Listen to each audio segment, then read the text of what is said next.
Բարև ձեզ, Ստեփան Գրիգորյան YouTube-յան ալիքի մասնակիցներ, ողջունում եմ ձեզ բոլորիդ, այսօր մայիսի 14-ն է, մենք շարունակում ենք մեր աշխատանքը, այսօր ես անպայման կանդրադառնամ Միացյալ Նահանգներ Չինաստան հարաբերություններին, դուք գիտեք այսօր սկսվեց պաշտոնական այցելությունը Դոնալդ Տրամփի Միացյալ Նահանգների նախագահի Չինաստան, ինչքանով կարևոր են ամբողջ աշխարհի համար հարաբերությունները Միացյալ Նահանգներ Չինաստան բոլորս հասկանում ենք։ Դա է պատճառը այս թեմային ու սկսված բանակցային process-ից գլխավոր մտքերով ուզում եմ ձեզ հետ կիսվել։ Որն են գլխավոր շահերը, գլխավոր акցենտները Չինաստանի կամ Միացյալ Նահանգների։ Քննարկենք այս հարցը այսօր անպայման մենք ձեզ հետ։ Ես պետք է ասեմ, որ Ռուսաստանի կողմից նոր հայտարարություններ, նոր դեմքեր են անում, պարզվեց, որ Գենադի Զյուգանովը, որը Ռուսաստանի կոմունիստների ղեկավարն է, նաև Ռուսաստանի կոմունիստների ֆրակցիայի նախագահն է, Պետդումայում նավթալինից դուրս եկավ, վաղուց չենք լսել, որ մի բան ասի, նավթալինից ուղղակի հանեցին, ու ինքը ելույթ ունեցավ ուղղված Նիկոլ Փաշինյանի դեմ, մեր կառավարության դեմ։ Անպայման այս ելույթին պետք է անդրադառնանք։ Ռուսաստանը փորձում է հիմա նույնիսկ Պետդումայում եղած թույլ վիճակում գտնված ընդդիմադիրներին օգտագործել մեր դեմ։ Ինչ է դա նշանակում։ Ես ձեզ ասել եմ եւ հայ-թուրքական եւ Մեծ Բրիտանիայի կողմից առած լուրջ քայլի օգուտ Հայաստանի եւ հայ-թուրքական հարաբերությունների առաջընթացի մասին այսօր պետք է մի քիչ բացեմ այդ փակագծերը, քանի որ քայլերը արված անչափ կարեւոր են։ Ու նաեւ կխոսեմ ով է վախենում այս սպառնալիքներից, որոնք հնչում են Ռուսաստանից։ Պուտինի շուրթերից, այլ դեմքերի շուրթերից, ով է վախում Հայաստանում դրանից։ Թղթե վագրն է այսօր Ռուսաստանը, այդ մեծ գաղտնիք չի։ Ուկրաինան տեսակ ինչքան էֆեկտիվ հակահարվածներ է տալիս դրոններով ամբողջ Ռուսաստանի տարածքով։ Բայց ով է վախենում Հայաստանում, ով է արձագանքում ու վախացնում մեզ, ասում, հետևանքները մեզ համար վատ կլինեն Հայաստանի ներսում։ Դրա մասին մենք այսօր ձեզ հետ կխոսենք։ Ուրեմն, սկսում եմ մեր աշխատանքը, մինչև սկսելը խնդրում եմ ձեզ բաժանորդագրվել, կիսվել, լայքել։ Դա աշխատացնում է մեր YouTube-յան ալիքը ու խնդրում եմ ֆինանսական աջակցություն տալ։ Այս աշխատանքը, որը մենք հիմա տանում ենք, օբյեկտիվ վերլուծելով ընտրական process-ները, օբյեկտիվ վերլուծելով զարգացումները Հայաստանի շուրջ, շատ ու շատ կարևոր է մեզ բոլորիս համար։ Հիմա նայեք, Դոնալդ Տրամփը միջև մեկնելը Չինաստան, միջև մտնելը Չինաստան, ինքը մի քանի մեսիջներ ուղարկեց։ Ինքը ասեց, որ Չինաստանը եւ Միացյալ Նահանգները ամենահզոր երկրներն են։ Երկու գերտերություն այս երկրագնդում։ Ինքը ասեց, որ ամենաուժեղ ու մեծ բանակները աշխարհում դա Միացյալ Նահանգների եւ Չինաստանի բանակներն են։ Ինքը մեսիջները ուղարկեց։ Ինքը ուղարկեց մեսիջը, որ իր համար պատիվ է պաշտոնական այցով լինել Չինաստանում։ Ինքը ասեց, մենք ունենք փայլուն հարաբերություններ նախագահ Սիի հետ, Սի Ցզինպինի հետ, Չինաստանի ղեկավարի հետ։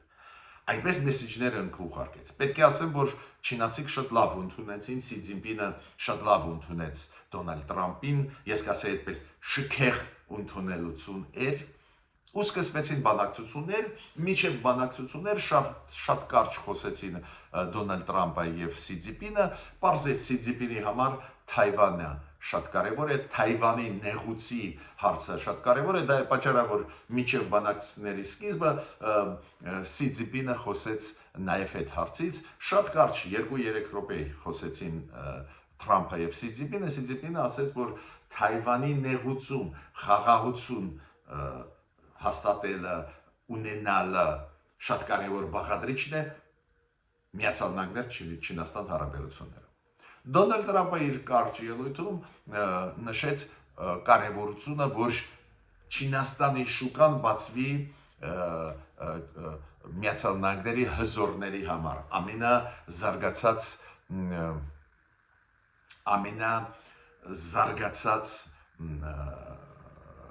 ամենաուժեղ ընկերությունների համար Միացյալ Նահանգների։ Ուրեմն մենք տեսնում ենք, որ կողմերը փորձում են ամեն մեկը առաջ բերել իրանց հուզող հարցերը, իրաց համար կարևորագույն հարցերը։ Շատ հասկանալի է, 2000 պետություններ ունեն շահեր ու օրակարգում ուզում են առաջ բերեն իրաց համար կարևոր հարցերը։ Նու բանակցությունները սկսվեցին, այդ այցելությունը 3 օրյա պաշտոնական այցելություն է Դոնալդ Տրամպի Չինաստանի նախագահի այցելությունը կլինի Միացյալ Նահանգներ կլինի այս տարվա երկրորդ կեսին, բայց հիմա գնում է սկսվեց այդ երրորդյա այցելությունը։ Ոստեղ նաև ինչն է կարևոր, պետք է հատուկ նշել։ Պարզ է Միացյալ Նահանգների համար շատ կարևոր է առևտուրը, Միացյալ Նահանգներ Չինաստան, Միացյալ Նահանգների համար էներգետիկայի հարցերը շատ կարևոր են, Իրանի հարցերը, դա է պատճառը, որ իրենք առաջ են բերում այդ հարցերը։ Իրանի հարցը շատ կարևոր է։ Մարկո Ռուբիոն միջև սկիզբը բանակցությունների ասաց, որ ինքը ուզում է համոզել, որ Չինաստանը Հորմուզի նեղուցի բացման հետ կապված ավելի մեծ ներգրավում ունենա։ Չինաստանի համար Թայվանի հարցը այն կարևորագույն կարմիր գիծն է, անչափ կարևոր, դա է պատճառը, որ Չինաստանը բերում է առաջ այդ հարցը։ Նայենք ոնց են անցնելու այդ բանակցությունները, ինչ արդյունքներ կլինի, բայց շատ ուշադիր կհետևենք այդ երրորդյա այցը կարևոր է բոլորիս համար։ Հիմա ես երեք ձեզ ասեցի, որ կարծես թե Թուրքիան անցնում է Հայաստանի հետ իր առևտրի հարաբերություններում բնականon մակարդակի։ Դες նախկինում առևտուրը Թուրքիայի հետ մեկանում էինք, եւ էքսպորտը եւ իմպորտը, բայց դա գնում էր երրորդ պետությունների միջոցով։ Դες Թուրքիան չէր ճանաչում առևտուրը Հայաստանի հետ, այդպես ձևակերպեմ։ Հիմա Թուրքիայի արտգործ նախարարությունը երեք արեց հայտարարություն, որ այո, այդ բոլոր բյուրոկրատական քայլերը արված են, հիմա առևտուրը Հայաստանի հետ լեգիտիմ առևտուր է։ Ոչ թե երրորդ պետությունների միջոցով, այլ ուղիղ հիմա Թուրքիան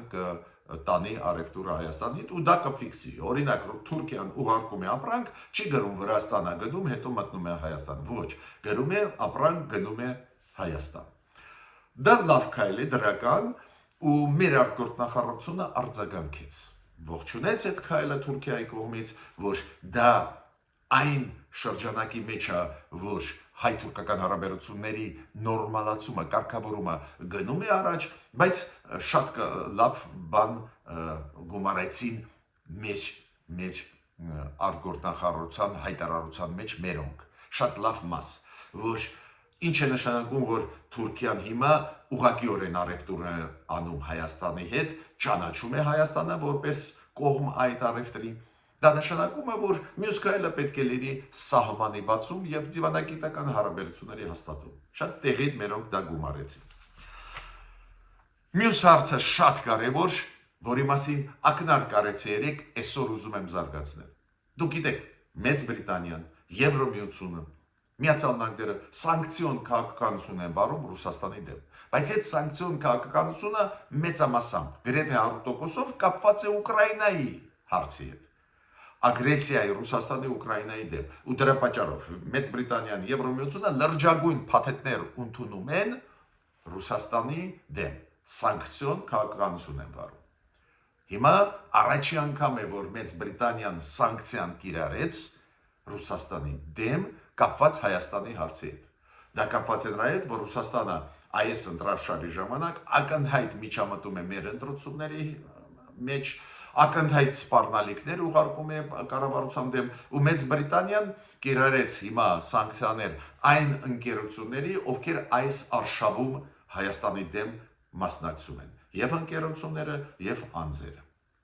Ես հիմա սպասում եմ, որ այս սանկցիոն քաղաքականությունը նաև միանա Եվրոմիությունը, քանի որ նու ակնհայտ է անցավ մի շաբաթ նախընտրական արշավի, պաշտոնական նախընտրական արշավի մեկ շաբաթ անց մենք տեսնում ենք այսպես մեծ արշավ մեր պետականության դեմ, գործող իշխանությունների դեմ մեծ արշավ փորձ ազդելու մեր ընտրությունների արդյունքների վրա Եվրոմիությունը միանշանակ սանկցիան կիրառի ու շատ լավ լուրի մասին ուզում եմ ձեզ ասել հիշում եք Եվրոմիությունը անցած տարի որոշում ընդունեց 90 միլիարդ եվրոյի աջակցություն տալ Ուկրաինային ռազմատեխնիկական ոլորտում, էներգետիկայի ոլորտում, բայց Օրբանը նախկին վարչապետը Հունգարիայի վետոյի իրավունքը օգտագործելով չէր թողնում, որ այդ ծրագիրը իրականացվի։ Բայց նոր վարչապետը Պետեր Մադյարը նոր վարչապետը Հունգարիայի հանեց այդ արգելքները, հիմա առաջի տրանշը, առաջի մասը այս աջակցությամբ գնաց Ուկրաինային։ Դա էլ շատ լավ լուր է։ Ես պետք է ասեմ, որ աշխարհը գիտեք շատ արագ է փոխվում, ալեկոծվող անսպասելի բաներ մենք շատ ենք լսում ու պետք չի վախենալ անել անսպասելի կտրուկ քայլեր, ինչը մենք տեսնում ենք Հայաստանի դեպքում, որը անցկացրեց Հայաստանում եվրոպական քաղաքական համայնքի գագաթնաժողովը, Եվրոմիություն Հայաստան գագաթնաժողովը, այդ մեծ քայլերը պետք չի վախենալ անել, կառավարությունը անում է, մենք ողջունում ենք, բայց ես մեկ քայլերից մեկ երկրի ուզում եմ ձեզ ասել։ Դուք գիտեք ինչքան պրոռուսական է Սերբիան։ Այդ մեծ գաղտնիք չի, հենց դրա պատճառով այդ երկիրը մասնատվեց, քանի որ Ռուսաստանը չաջակցեց այդ երկրին, ու Սերբիան իրոք պրոռուսական տրամադրությունները միշտ ուժեղ է։ Հիմա Սերբիան սկսեց փոխել արտաքին քաղաքականությունը ու առաջի պատմության մեջ Սերբիայի առաջին զորավարժությունները անցկացվում են հիմա Սերբիայում ՆԱՏՕ-ի հետ, անհավատալի բան։ Այո, Եվրոմիության հետ Սերբիա աշխատում է։ Նույնիսկ Եվրոմիության անդամակցության հարցն էլ մեկ-մեկ դնում է Սերբիան, համարվում է թեկնածու պետություն, բայց ՆԱՏՕ-ի հետ կոշտ տարանջատված էին իրանք, ու հիմա Սերբիան սկսեց զորավարժություններ անցկացնել ՆԱՏՕ-ի հետ։ Փոխվում է աշխարհը, պետք է արագ արձագանքես։ Մենք սկսեցինք արձագանքել, արդյունքները դրական ակնհայտ են, հենց դրա հետ եմ ես կապում կատաղած պայքարը պրոռուսական ուժերի, կատաղած պայքարը Ռուսաստանի ղեկավարների, մեր ղեկավարների դեմ, կանխելու համար այս դրական զարգացումները Հայաստանի համար։ Ու Սերբիան արեց շատ լուրջ քայլ։ Ես պետք է նաև ասեմ, որ մեր թեմային, Հայաստանի արտաքին քաղաքականությանը, Հայաստանի ընտրություններին շատ ու շատ հիմա նվիրվում են հոդվածներ, վերլուծություններ ամբողջ աշխարհով մեկ։ Նու առաջի հերթին Միացյալ Նահանգները, Կանադան, Եվրոպան, Մերձավոր Արևելք շատ են հոդվածներ կապված Հայաստանի քաղաքականության հետ, արտաքին Հայաստանի ընտրությունների հետ, արդյունքների հետ, մեծ ուշադրություն։ Օրինակ BBC-ն, Defense 24 կայքը, BBC-ն երկու մեծ պատրաստեցին հոդվածներ կապված Հայաստանի հետ, բավական օբյեկտիվ ներկայացնում են իրավիճակը, բավական լավ վերլուծում են ինչու Հայաստանի կառավարությունը փոխեց քաղաքականությունը, ինչու բացվեց աշխարհի առջև, շատ լավ վերլուծություն է, որ Ռուսաստանը մեզ գցեց, դավաճանեց եւ 2020 թվին, 23 թվին ու դրանով նաև բացատրում են այդ փոփոխությունները ոչ միայն ժողովրդավարության ճանապարհով գնալով բացատրում են Հայաստանի արտաքին նոր քաղաքականությունը, շատ լավ վերլուծություն են։ Ռուսաստանն էլ ուշադրություն դարձնում է ապատեգատվություն տարածելով Մոսկովսկի կոմսոմոլец Ռուսաստանի պարբերականը տվեց մեծ վերլուծություն, որտեղ որ հակառակ գնահատականներ է տալիս, որ Հայաստանը դավաճանեց Ռուսաստանին, որ Փաշինյանը չգիտեմ ինչ որ խաղեր է տալիս, որ Զելենսկին բերեց հատուկ, որ Զելենսկին հնչեցնի սպառնալիքներ Ռուսաստանի առջև, ուշում ամեն ինչ խառնում են, բայց ինչ եմ ուզում ասել, ցանկացած դեպքում մենք տեսնում ենք, որ Հայաստանի նկատմամբ ուշադրությունը մեծացավ ու դա արդյունք է հենց գործող իշխանությունների վարած քաղաքականության։ Բազմավեկտոր քաղաքականություն է կամ բալանսավորվող քաղաքականություն է, որը պարզե հետագարկությունը երկրի նկատմամբ միշտ բարձրացնում է։ Մեկուսացումը բերեց լուրջ հետևանքների հայ ժողովրդի համար, հիմա պետք է շտկել այդ մեկուսացման քաղաքականությունից պետք է դուրս գանք ու դուրս են գալիս։ Հիմա բարձ է Ռուսաստանը շարունակում է այդ արշավը գործող իշխանությունների դեմ, ուրեմն կա Ալեքսեյ Չեպա,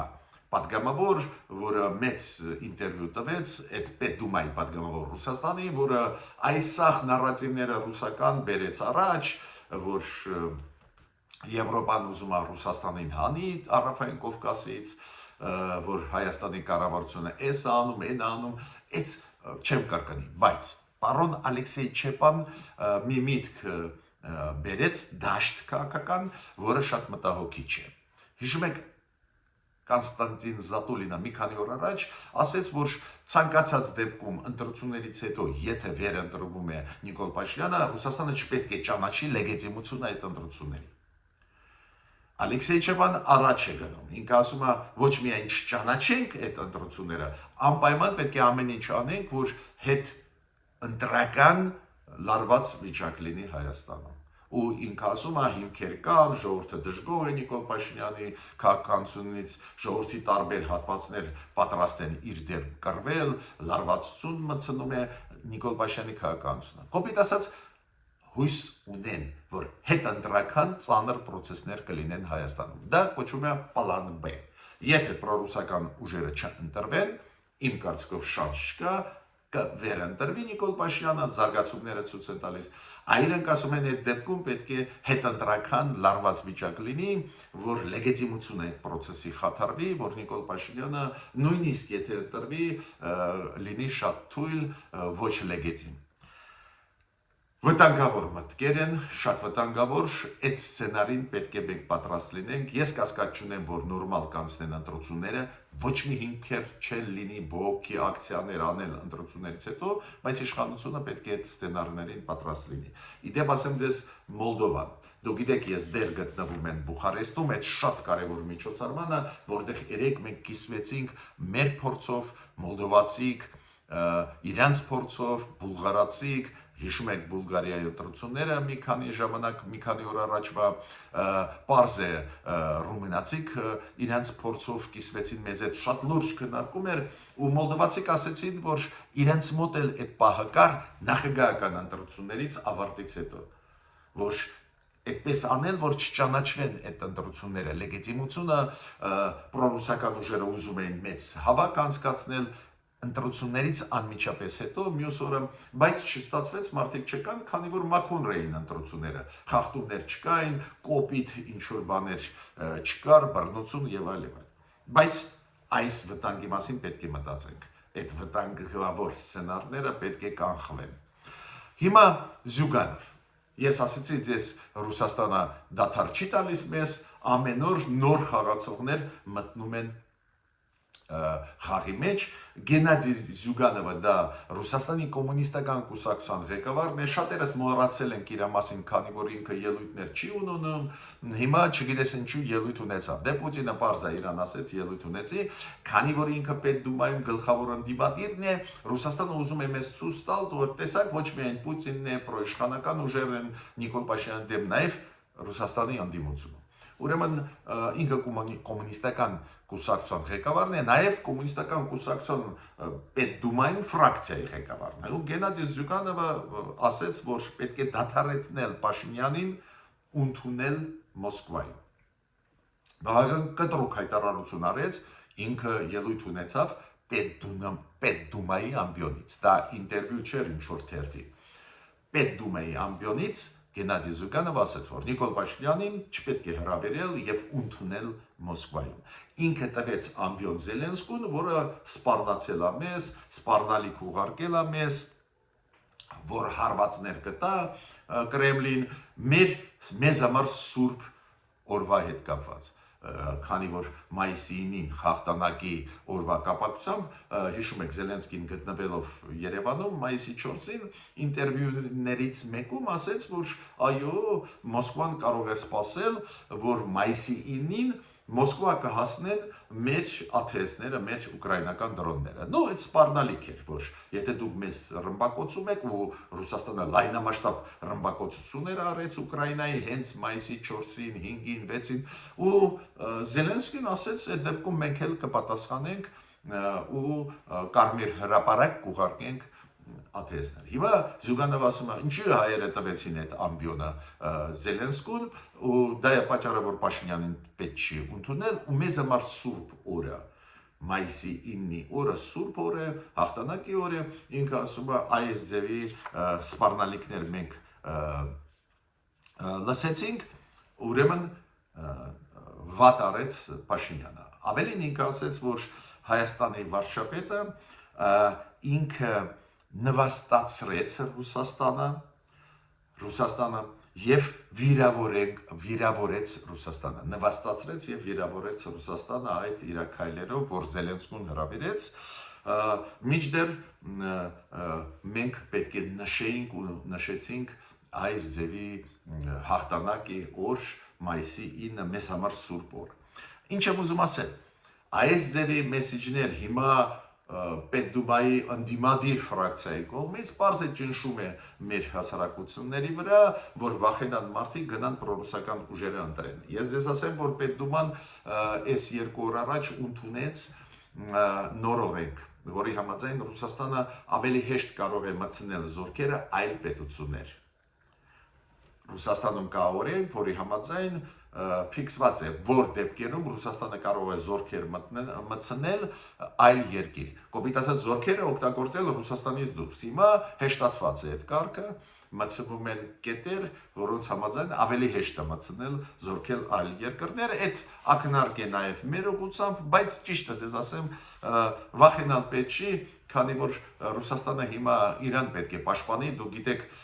այդ ATS-ների համակարգը շատ էֆեկտիվ է աշխատում ուկրաինացիների մոտ, իրանց ATS-ները հիմա հասան, Ուֆա, Պերմ, դուք պատկերացնում եք խորը ու լրջագույն վնասներ են հասցնում առաջերտին նավթամշակման գործարաններին Ռուսաստանի,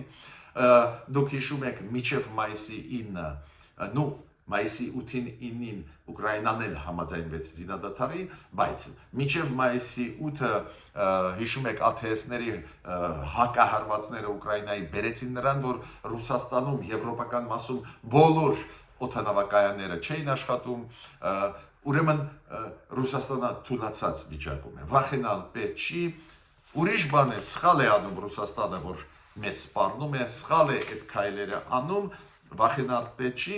բայց հիմա ես ուզում եմ մի քանի խոսք ասել մեր ընդդիմության գործունեություններից, քանի որ գլխավոր այս Ռուսաստանի նարատիվների տարածողը, այդ Ռուսաստանի կողմից սպառնալիքների տարածողը ներսում այդ պրոռուսական ուժերն են ու պետք է ասեմ, որ իրանք հակապետական կեցվածք ընդունեցին։ Ափսոս, դա ափսոս, Ռուսաստանը դա օգտագործում է, մինչդեռ ոչ մի վտանգ չի լինի, նորմալ կանցնեն ընտրությունները, կհիշեք իմ խոսքերը, ոչ մի հետ ընտրական լարված վիճակ չի լինի։ Հիմա, ստեղ ես ուզում եմ ուղղակի մի քանի խոսք ասել իմ ելույթի այսօրվա ելույթում, գիտեք ինչի մասին։ Մի քանի խոսք ինչ քայլեր է անում ընդդիմությունը, գլխավոր խաղացողները։ Օրինակ Սամվել Կարապետյանը ասեց, որ վտանգը 300 ադրբեջանցու բերել Հայաստան այդ վտանգը կա, մենք ամեն ինչ պետք է անենք, որ չընտրվի, չվերընտրվի Փաշինյանը։ Հետո 2 օր անց, 3 դա Սամվել Կարապետյանը ասեց մայիսի 11-ին։ 2 օր անց Գագիկ Ծառուկյանը նույն թեզը օգտագործեց, ասեց, որ այս կառավարությունը պլանավորում է բնակեցնել ադրբեջանցիներին Հայաստան, այս ձևի բաներով վախացնում են ընտրողներին, որ Նիկոլ Փաշինյանի քաղաքականությունը էս է, ուզում է ադրբեջանցիներին Հայաստան բերել, մինչդեռ ես չեմ տեսնում ոչ մի նշույլ այս ձևի քաղաքականության, բայց պայքարում են, այս ձևի ընտրեցին պայքարի ճանապարհ, նույն Ծառուկյանը օգտագործեց նույն այն թեզը, որը ընդդիմադիրները օգտագործում էին մի քիչ ավելի շուտ, 2-3 օր շուտ, օրինակ, որ եթե ընտրում եք Փաշինյանին, դա նշանակում է ընտրում եք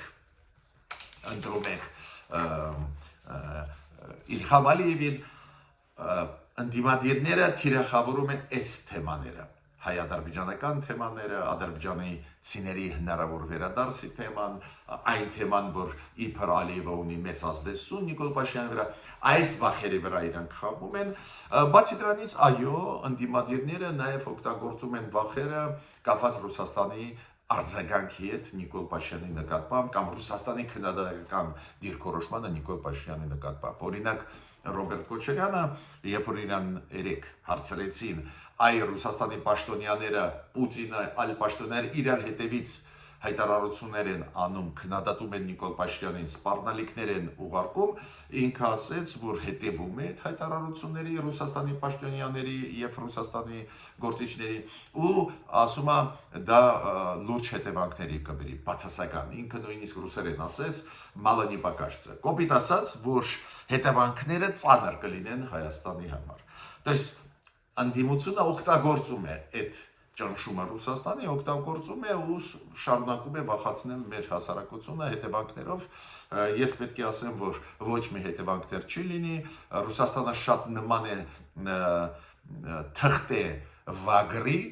շատ նման է այո, ապագորգոր բաներ ասում են, հետո ոչ մի բան չեն կարողանալու անել, թող դեր Ուկրաինայի իրանց հարցը լուծեն, հետո կխոսենք իրանց հետ։ Ես ավարտեցի իմ ելույթը, միջնոր հանդիպումներ։